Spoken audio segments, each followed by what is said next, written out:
आमिल एलाम ने हाथ नहीं मिलाया जीतने के बाद, आपको मालूम है कि गोल करने वाला वही था खिलाड़ी मेन।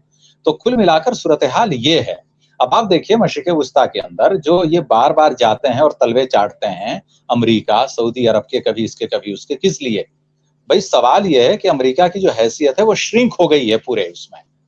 एक तांता और एक सिलसिला जो है शुरू होता है बंधना इनका लाशों का वहां पे जाने का। तो कुल मिलाकर यह है कि पूरी की पूरी सूरत हाल वही है। और दूसरी बात यह है कि आप कई बार आपने अपने प्रोग्राम के अंदर ये बात कही है कि भाई ईरान तो मान लीजिए लाशें उठा लेगा, फलस्तीनी लाशें उठा लेंगे अपनी।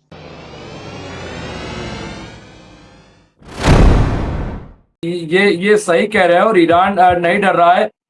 लेकिन यहाँ पे देखिए कई और अपडेट्स आई हैं।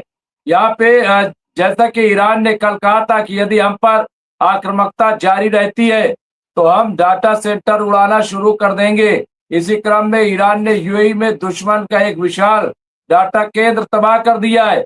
यूएई में ये डाटा केंद्र 20 सालों से कार्यरत था और यहूदियों की मदद से इसका कार्य क्षेत्र को कंट्रोल करता था। तो यहाँ पे देखिए ये बहुत बड़ी बम तो वो किसी को नहीं बनाने देगा। अगर सऊदी रिच यूरेनियम से बना भी लेगा तो वो किसी, देखिए सऊदी के लिए कोई मसला नहीं था। पाकिस्तान न्यूक्लियर है और पाकिस्तान जो है वो सऊदी अरब को ये बेवकूफ बनाने वाली बात है। ये कितनी देर लगती, लेकिन ये सिर्फ जो उलझन। लेकिन यहाँ पे मैं अब्दुल वाहिद साहब इसको किस तरह से देख रहे हैं? जिस तरह से यहाँ पे हम देख रहे हैं कि लाश उठाने वाली बात है, तो इसको किस तरह से आप देख रहे हैं अब्दुल वाहिद साहब? देखिए ऐसा है कि आज एक बयान वायरल है अब्बास इराक़ची साहब का।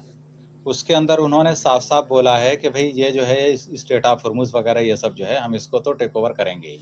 और रही बात न्यूक्लियर वेपन की और इसकी, तो ये जो है बिल्कुल आउट ऑफ द टेबल है।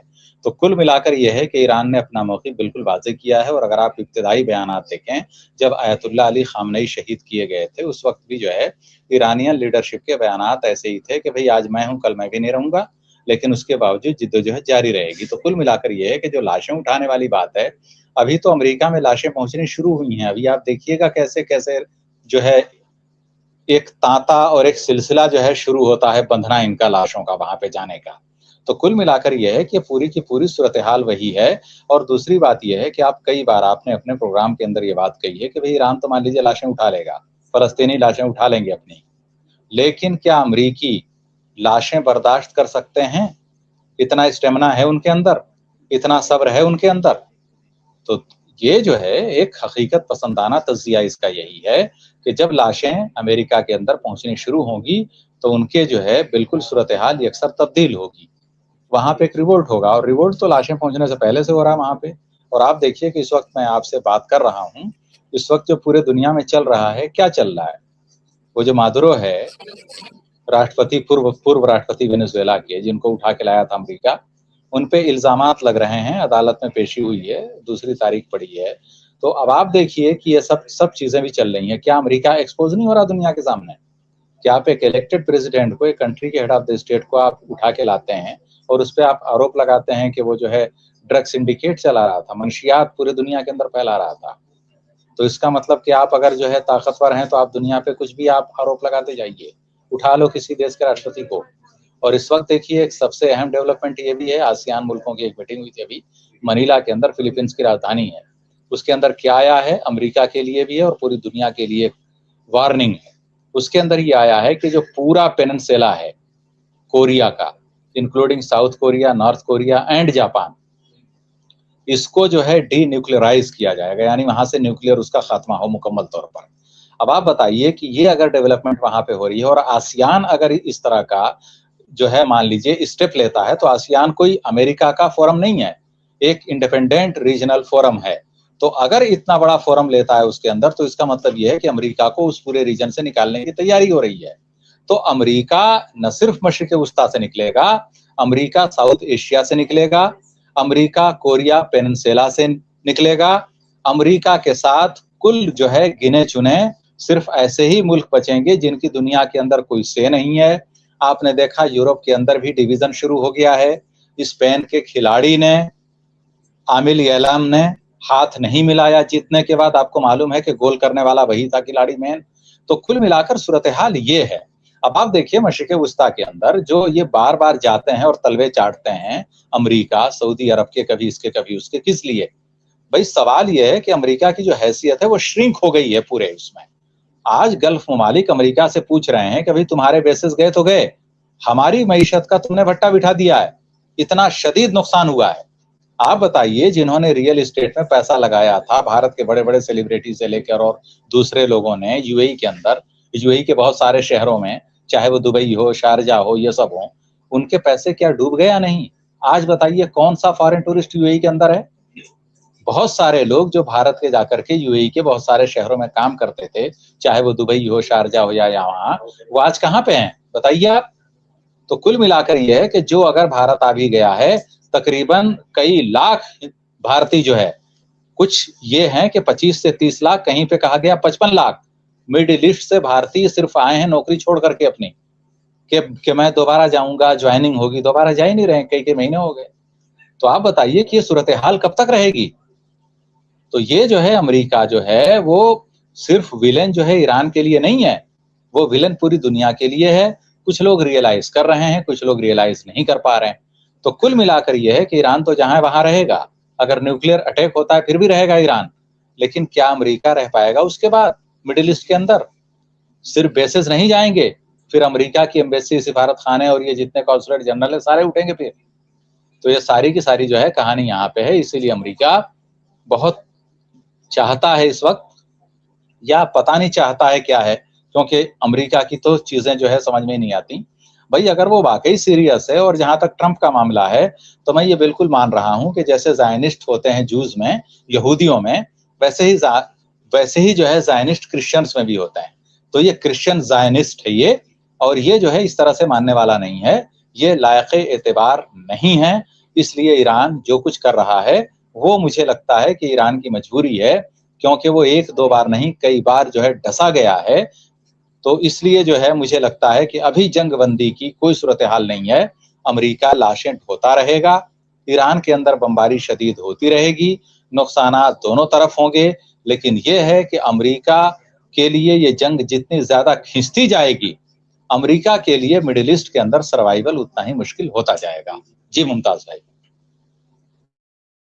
नहीं, बिल्कुल सही कह रहे हैं, और अमेरिका के लिए सर्वाइवल मुश्किल होता जा रहा है। और ये कोई मामूली तस्वीर नहीं है जो हम आपको दिखा रहे हैं, ये अमेरिका के लिए बहुत बड़ी तस्वीर है, और ये वो तस्वीर है जो अमेरिका की सूरत हाल को बदलेगी। ये भी मैं आपको बता दूं, बहुत क्लियर कर दूं, क्योंकि अमेरिका जो है, फिर मैं बता रहा हूं कि अमेरिका जो है वो लाश उठाने के लिए कतई तैयार नहीं है। और यही वजह है। आप देखिए यहाँ पे सूरत हाल आप देख सकते हैं, यहाँ पे कुछ टेक्निकल प्रॉब्लम हो रही है, वो हम सेट नहीं कर पा रहे हैं, लेकिन नया कुछ चेंज हुआ है इसमें। खैर, हम इस पे बात कर लेंगे और इसको देख लेंगे कि क्या क्या प्रॉब्लम आ रही है। लेकिन बहरहाल यहाँ पे हम देख रहे कुछ इंपॉर्टेंट खबरें आई हैं। एक तो ये कि MQ-9 जो है फिर मार गिराया है यहाँ पे ईरान ने। ईरान लगातार अटैक कर रहा है। इसके अलावा यहाँ पे आज ईरान के क्रिमिनल, जिस पर कई अदालती मुकदमे चल रहे हैं और एक शिकारी है, उसने एक अमेरिकी ड्रोन को मार गिराया है। इसके अलावा ये खबर इजरायली, यहाँ जयदीप सिंह बुदेला साहब दे रहे हैं, इजरायली वायु रक्षा पूर्व कमांडर कर्नल ताजिका एमोविच, ईरान ने 11 दिन में 50 से अधिक मिसाइलें दागी। जो कोई भी ये मानता है उनके पास केवल कुछ ही मिसाइलें बची हैं। उन्हें ये समझना चाहिए कि जिनके पास बहुत कम मिसाइलें होती हैं वे इतनी बड़ी संख्या में मिसाइल नहीं दागते हैं। और देखिए, मैं आपको बता दूं ईरान का मसला क्या है कि ईरान लगातार ये कह रहा है कि हम एक तरफ मिसाइलों का इस्तेमाल भी कर रहे हैं और दूसरी तरफ मिसाइलों से वार भी कर रहे हैं। तो वो बार बार जो है मिसाइलों को बना भी रहे हैं, और एक साल नहीं कई साल तक लड़ने की बात कही है फिरोज बख्ता। तो यहाँ पे रॉयटर्स की खबर आई अमेरिकी अधिकारी के हवाले से, यदि यमन रेड सी को रोकता है, जारी रखता है, तो अमेरिका सेना पर और भी अधिक दबाव पड़ सकता है। नौसेना की संपत्ति, लड़ाकू विमान, खुफिया जानकारी, ये तमाम चीजें यहाँ पे, और घटते गोला बारूद, अधिक दबाव पड़ सकता है। इजरायली मंत्री अमित शाही उन्होंने कहा है कि हमें तुर्की के साथ युद्ध की तैयारी करनी चाहिए। तो ये आप देखिए, ये सूरत हाल बनती जा रही है। विरोध वक्ता, ये सूरत हाल कम अज कम मेरा ख्याल है कि इजराइल और अमेरिका के लिए अच्छी नहीं दिखाई दे रही। देखिए डॉक्टर मुमताज, मसला यहाँ पर क्या है कि इसराइल और अमेरिका वो ये समझ नहीं पा रहे हैं कि हम कौन सा पैंतरा चले, और कोई बहुत ज्यादा पैंतरे उनके पास अभी बचे नहीं हैं। दूसरी बात यह है कि ईरान जहां जहां अटैक कर रहा है वो पिन पॉइंट करके, जिसको कहते हैं बैंग ऑन टारगेट, वहां वो अटैक कर रहा है।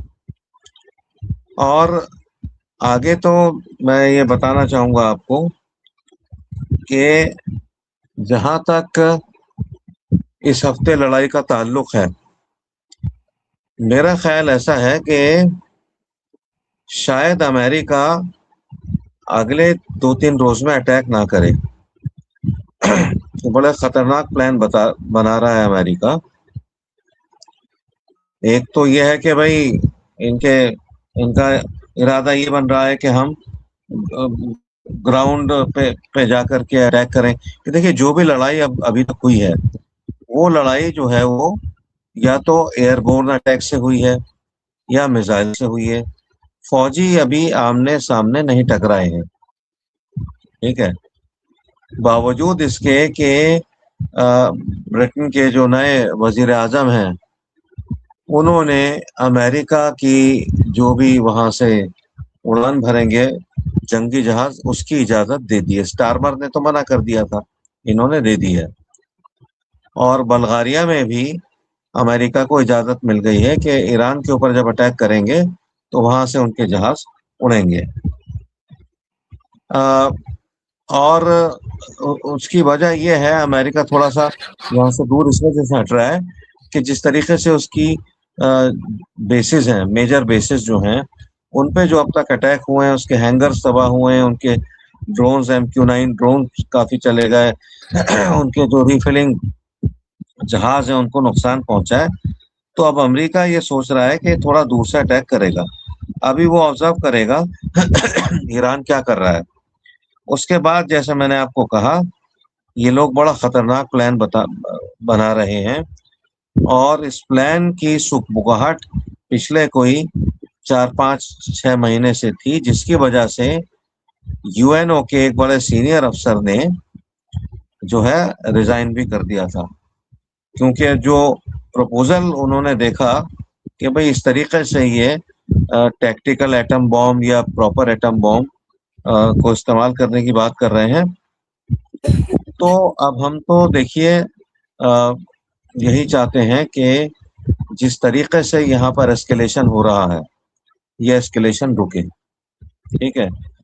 और ईरान ने जो अपनी शर्त रखी है उसको अभी तक नहीं माना गया कि यहाँ पर हमला नहीं हो लेबनान के ऊपर। लेबनान को भी इन्होंने तबाह बर्बाद कर दिया है। लेबनान एक टाइम पे अरब ममालिक का एक तरह से पिकनिक स्पॉट हुआ करता था, और कुछ जगहें सीरिया में भी थी, सब इन्होंने तबाह बर्बाद कर दिया।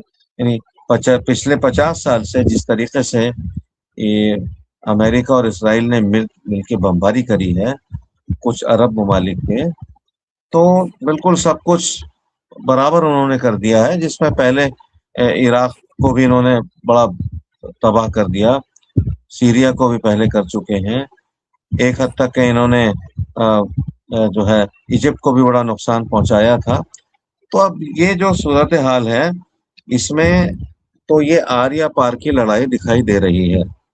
क्योंकि ये चाह रहे हैं ईरान के ऊपर कब्जा करना। सीधी सी बात यह है, ईरान के तेल के ऊपर, ईरान की हुकूमत के ऊपर, और ईरान की जितने भी जिनकी भी मदद कर रहा है, चाहे वो हुती हो, चाहे वो हिजबुल्लाह हो, वो चाहते हैं कि बिल्कुल ईरान उनकी मदद नहीं करेगा। और ईरान ऐसा किसी हालत में करने वाला नहीं है।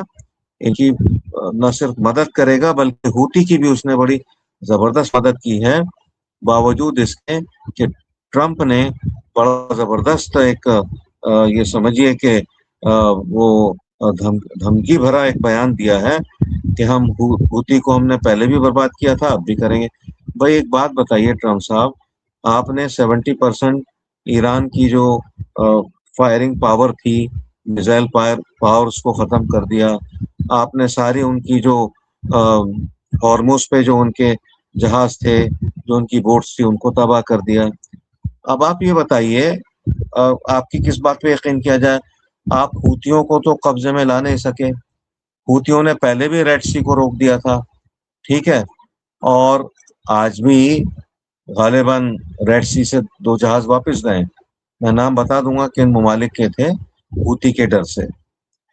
तो ये बस ये है कि जिसको कहते हैं कि वो चावड़े की छोड़ने वाली बात है इनकी।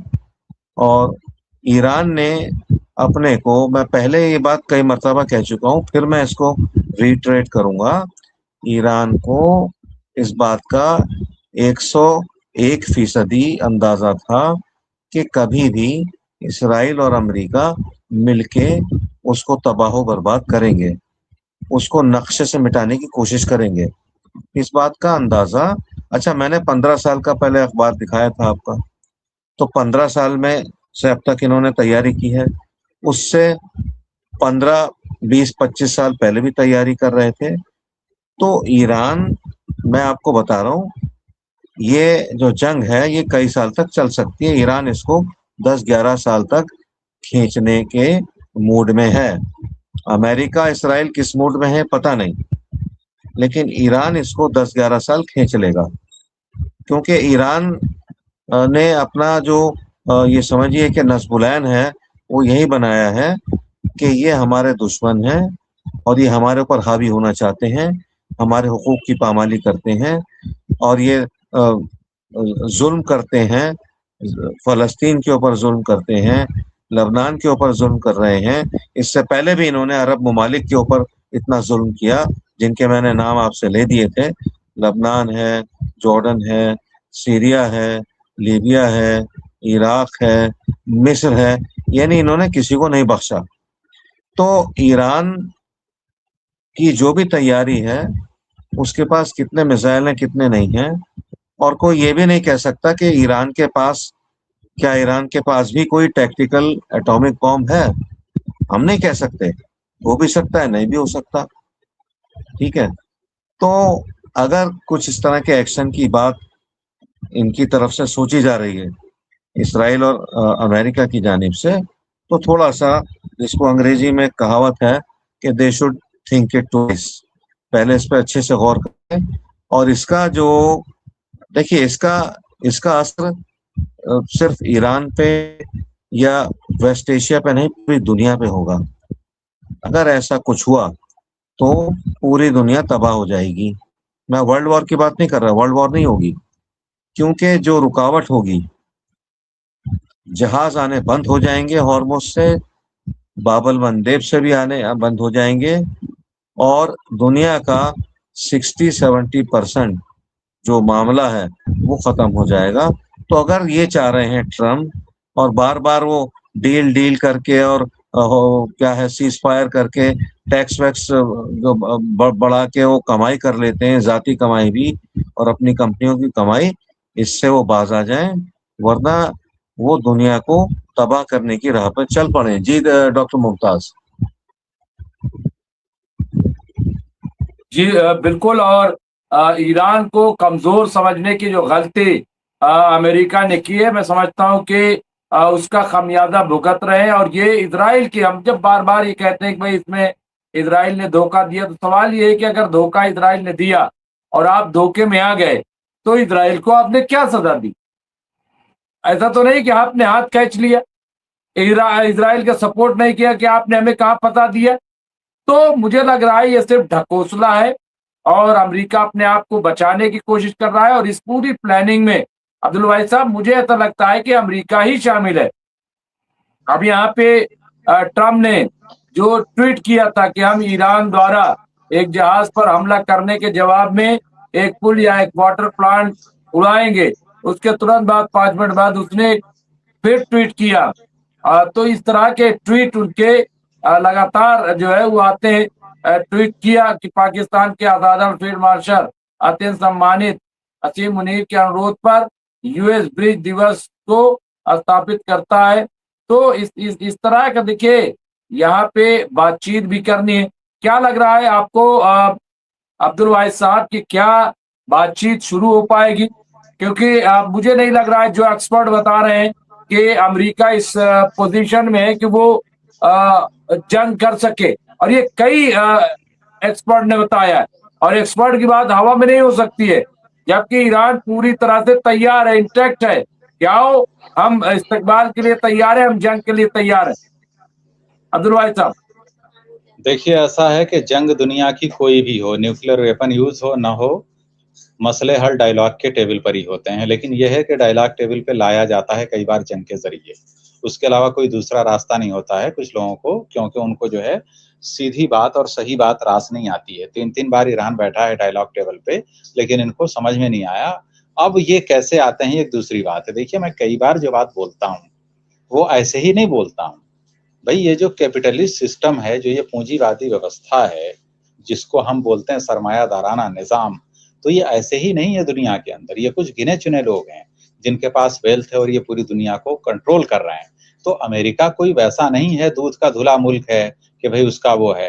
भाई पहले ब्रिटेन ने कब्जा किया दुनिया को, ब्रिटेन को लगा कि अब मैंने कब्जा किया, अपने जैसे लोग मतलब हम खुद बैठे पूरी दुनिया में। अब उन्होंने फिर अपनी स्ट्रेटजी चेंज की सेकेंड वर्ल्ड वार में पसपाई के बाद, शिकस्त के बाद। स्ट्रेटजी क्या हुई कि अब हम खुद तख्त पर नहीं बैठेंगे, जो भी मुल्क होगा जहां कहीं सत्ता बदलनी होगी कुछ भी, हम उसी तरह के मुल्क के लोगों को ही वहां पे बिठा देंगे जो हमारे लाइक माइंडेड होंगे।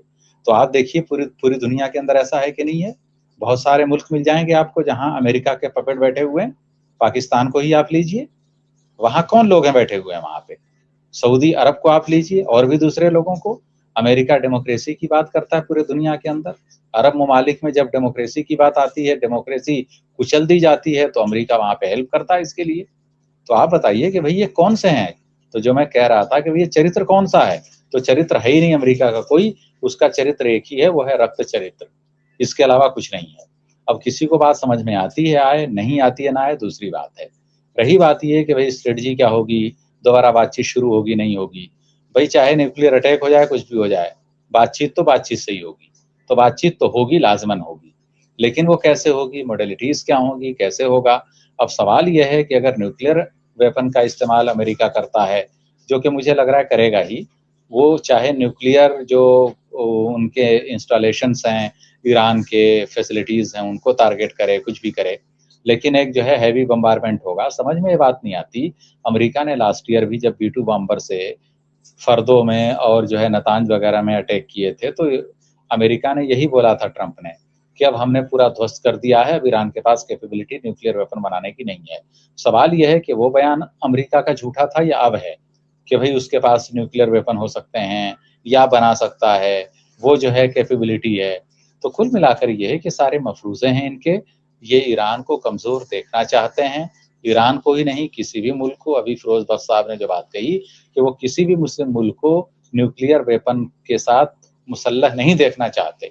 तो कुल मिलाकर सूरत हाल यही है, पाकिस्तान के अंदर हो या फिर किसी और मुल्क के अंदर, वो हर जगह इंतशार इसीलिए फैलाते हैं, कहीं पे पीस ना हो, स्टेबिलिटी ना हो।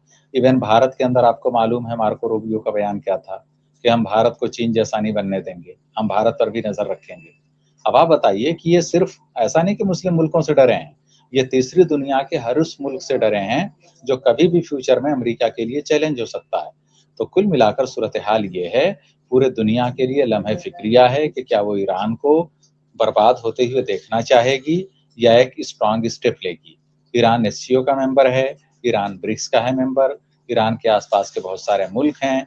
अगर टेक्टिकल न्यूक्लियर वेपन इस्तेमाल होता है तो क्या ईरान इसराइल पर अटैक करेगा? बिल्कुल करेगा। फिर इसराइल का क्या होगा? इसराइल तो भाई बहुत छोटा सा देश है, ईरान तो इसराइल से तकरीबन 80-90 गुना बड़ा है। तो ईरान पे अगर कोई टेक्टिकल वेपन का भी अगर ट्रंप इस्तेमाल करना चाहें तो कम से कम 10-15 वेपन इस्तेमाल करने पड़ेंगे न्यूक्लियर।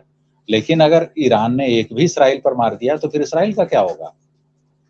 तो फिर तो वही जो है शोले फिल्म वाला डायलॉग हो जाएगा कि अब तेरा क्या होगा कालिया। तो सवाल ये है कि फिर तो इसराइल बचेगा ही नहीं।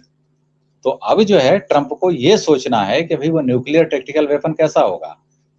क्या सिविलियंस आबादी को भी टारगेट किया जाएगा या सिर्फ उसके न्यूक्लियर जो है फैसिलिटीज को लेकिन ही यहाँ टारगेट पे करके अब्दुल वाहिद अमेरिका चुप साहब हो जाएगा? एक आपसे सवाल भी है यहाँ पे।